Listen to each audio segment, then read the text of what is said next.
मैं इतना ही कहूँगा, ये शायर ने खूब कहा है, दीगरा राह नसीहत, खुद राह फसीहत।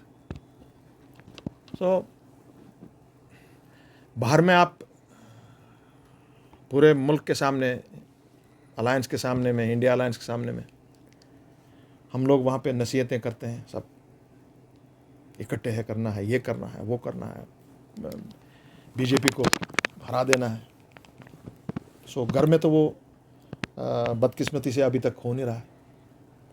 अब जो ये चार्जेस और काउंटर चार्जेस नेशनल कॉन्फ्रेंस और बीजेपी के, अपने पीडीपी के बीच में हो रहा है, देखिए अपनी जगह पे जो महबूबा जी कह रही हैं वो कुछ हद तक सही कह रही हैं,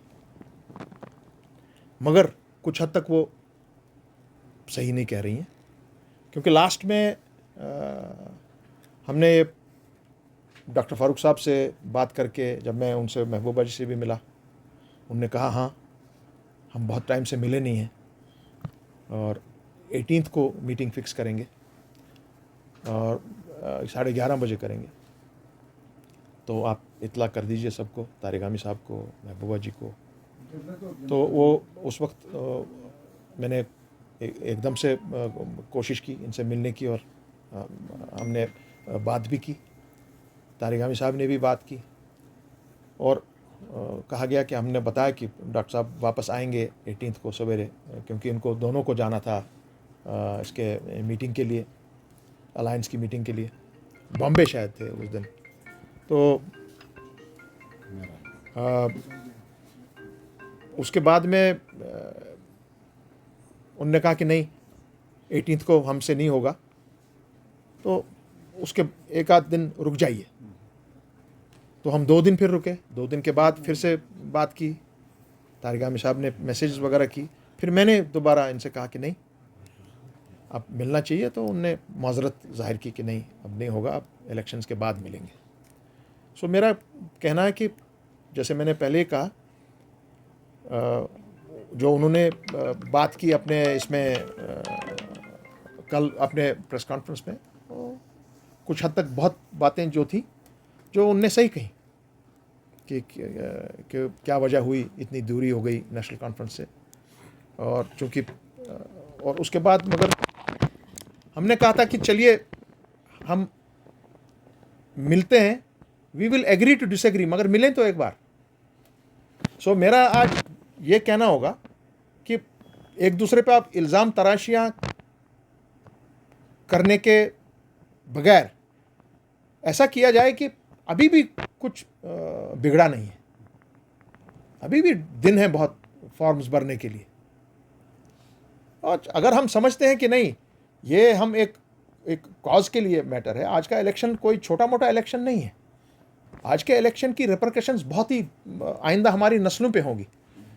सो और हम किसी भी जमात, चाहे वो नेशनल कॉन्फ्रेंस है, चाहे पीडीपी है, चाहे कांग्रेस है, चाहे हमारी जमात है, कोई भी जमात हो, आप ये नहीं कह सकते हैं कि जी मैंने वोटर को खरीद के अपनी जेब में रखा हुआ है।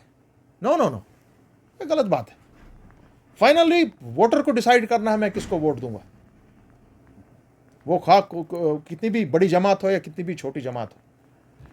मैं आज भी दोनों हमारे जो पीएचडी के मेंबरान हैं, नेशनल कॉन्फ्रेंस और बीजेपी, अपने पीडीपी, इतनी ये दूरियां होने की संभावना है अब, तो मैं अभी भी कोशिश करूँ, मैं गुजारिश करूँगा उनसे, कश्मीर की तरफ देखिए, यहाँ के लोगों की तरफ देखिए, उनकी बका की तरफ देखिए, हमारे बच्चों की तरफ देखिए, और किसी तरीके से कोई ऐसी चीज़ यहाँ पे ना हो कि हम कल सब पछताएं कि ये क्या कर दिया हमने, 1 सीट के लिए हमने या 2 सीट के लिए क्या किया। आपको लगता है सर अलग अलग से लड़ते हैं तो? अगर अलग अलग से लड़ते हैं तो अब देखिए, अब दूसरा एक मुश्किल आज सामने में आएगी कि भाई अगर फिर अलायंस का कैंडिडेट कौन है,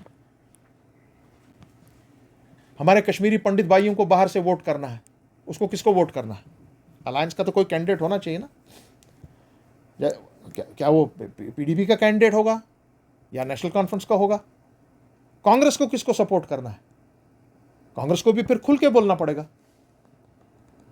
तो फिर ये अलायंस का ये किस्सा तो फिर जमा नहीं ना। आज आप लद्दाख की तरफ देखिए ना, आज आप जम्मू की तरफ देखिए। चलिए शुक्र है पीएचईडी में हमने एक बहुत बड़ी एक चीज़ की, जो हमने ऑल पार्टी अलायंस वहाँ पे खड़ी की। आज पूरी ऑल पार्टी अलायंस कांग्रेस के साथ खड़ी है। और हमको देखिए यहाँ कश्मीर में, जहाँ पर सबसे बड़ी मुसीबत है, मुसीबतों से दो चार हैं लोग, और यहाँ पर हम एक कंसेंसस नहीं बना पाए।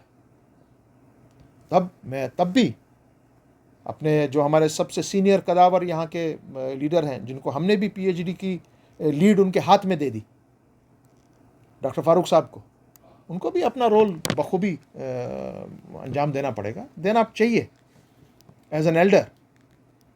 और दोनों ये जो जमातें हैं आपस में जो तू मैं करने लगी हैं, इनको अब रोक लगनी चाहिए और कोशिश करनी चाहिए। अभी भी टाइम है, आप दुरुस्त कर सकते हैं इसको, और मुस्बत एक जवाब दे सकते हैं पूरी दुनिया को, पूरे वर्ल्ड को। आपको ये याद रखना चाहिए कि हम लड़ रहे हैं इस वक्त कॉन्स्टिट्यूशनल राइट्स के लिए, स्टेटहुड के लिए, अपनी बका के लिए। और अगर हम इसी तरह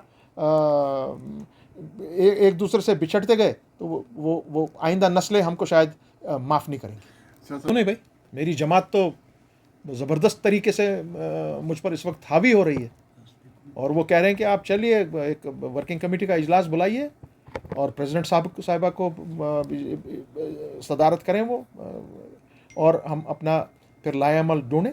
मैं हतल मकदूर लास्ट मिनट तक कोशिश करूँगा कि यूनिटी रहे, और खुदा न करे कि अगर कल ऐसा हो तब सही कैंडिडेट्स को फिर पार्लियामेंट में जाना है। ऐसे कैंडिडेट्स को वहाँ पे जाना है जो पार्लियामेंट को हिला के रख दें अपने राइट्स के लिए, जो हमारे साथ वादे हुए हैं 1947 से, उनके लिए। यह चीज़ है मेंबर पार्लियामेंट का काम। उसके लिए फिर अगर कल को हमको अलग तरीके से सोचना पड़ेगा, बिल्कुल मैं अपनी जमात से अलग नहीं निकल सकता हूँ। कल असेंबली का इलेक्शंस हैं, उन पर भी देखिए, हमको आज से फिर सोचना पड़ेगा। और फिर मैं दोबारा ये कहूँगा कि कोई भी सियासी जमात, वो कितनी भी बड़ी हो, ये गारंटी अपना ना लें कि मैंने वोटर को अपनी जेब में रखा हुआ है। वोटर क्या करने जा रहा है किसी को मालूम नहीं है। इसीलिए क्योंकि सामने में एक बहुत बड़ा पहाड़ है हमारे, जिसको हमको क्लियर करना है।